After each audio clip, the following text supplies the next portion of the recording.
Aujourd'hui, j'aimerais te prendre en voyage. Pas avec une personne, mais avec un objet. Alors lequel? Roulement de tambour, un jean. Le voyage du jean, c'est une animation que moi personnellement j'aime beaucoup faire dans le cadre d'éducation à l'environnement et au développement durable. Et comme j'avais besoin d'un exemple pour illustrer un concept, une idée que je voulais te montrer demain, je me suis dit que j'allais prendre cet exemple du voyage du jean. Alors ça n'a pas vraiment de sens de refaire exactement ce qu'on fait dans ce type d'animation devant une vidéo, puisque c'est pas du tout le même format court. Mais il y a quand même quelques éléments que j'aimerais partager avec toi. Pourquoi ça s'appelle le voyage du jean? On va acheter un jean au magasin, et il n'est pas arrivé là simplement en faisant ça. Comme Joséphine Ancarle, non, c'est pas comme ça que ça marche. Il y a une histoire derrière en fait, de comment ce jean a été produit et comment il est arrivé là. Il y a deux raisons principales pour lesquelles j'aime bien faire ce voyage.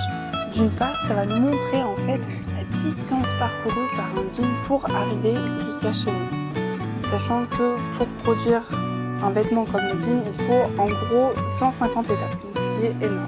Ces vêtements, ils auront voyagé plus que la grande majorité d'entre nous. Et la deuxième raison, c'est parce que lors de ce voyage, on va rencontrer des personnes qui travaillent dans ce domaine, dans ce milieu-là, et qui vont nous raconter en fait leur quotidien. Et ces témoignages, je les ai retranscrits de reportages que j'ai regardés sur l'industrie textile. Donc, d'où vient le jean? Le tout début, le tout commencement, c'est évidemment le coton. Et donc, on va parler avec un agriculteur qui produit du coton en Inde. Il nous montre une carte. En soi, c'est pas très important qu'on l'ait pas. Ça ici, c'est la région de Widawa. C'est là où il y a de la riziculture. C'est là que le taux de suicide est le plus bas. Mais ici, c'est la région de production du coton. Et le résultat du coton OGM, dans la première année, 600 suicides, de juin 2005 à juin 2006. Dans la deuxième année, et aujourd'hui encore, 680 suicides tous les 6 mois. Un désastre. Une fois qu'on a le coton, il faut en faire des pelotes. Donc pour ça, on peut par exemple retourner en Chine. Et puis une fois qu'on a les pelotes, il faut les teindre ces pelotes. Pour ça, on a la possibilité d'aller au Taïwan. Mais dans cet exemple, on va retourner en Inde et on va rencontrer un médecin qui travaille là-bas. Ici, dans cette région, nous avons beaucoup de cas de cancer des organes internes, comme le cancer de l'estomac, le cancer des reins, les cancers de la vessie.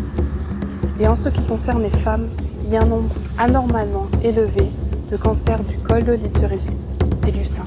C'est ça, la chose normale qu'on voit tous les jours dans notre quotidien. Malheureusement, l'industrie textile s'est beaucoup développée ici. Et c'est depuis que nous avons autant de problèmes de santé.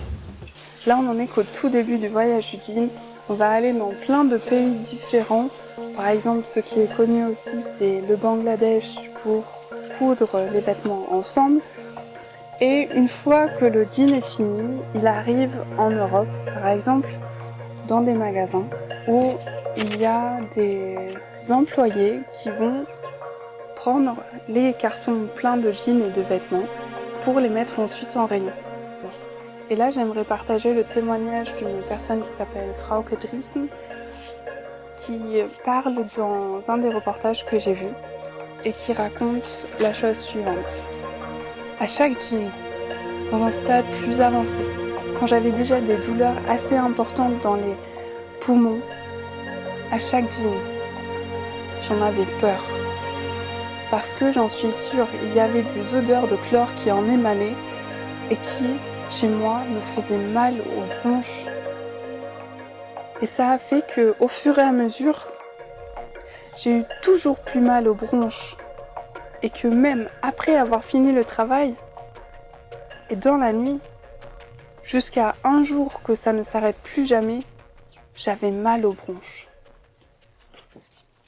Donc ce sont 3 témoignages que j'ai choisis pour cette vidéo. Donc, d'abord, l'agriculteur qui produit du coton Ensuite, le médecin qui raconte ce qui se passe dans son quotidien en Inde, là où le coton est teint.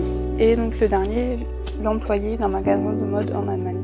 J'aimerais beaucoup qu'on partage de nos ressentis quand on entend ces témoignages-là. Et ça serait super que tu l'écrives dans les commentaires. Qu'est-ce que tu ressens quand tu entends ça? Et est-ce que tu te sens plus concerné par la problématique de production textile quand tu entends ce type de témoignage? Je te remercie déjà pour ça et pour avoir écouté la vidéo jusqu'à la fin. À demain.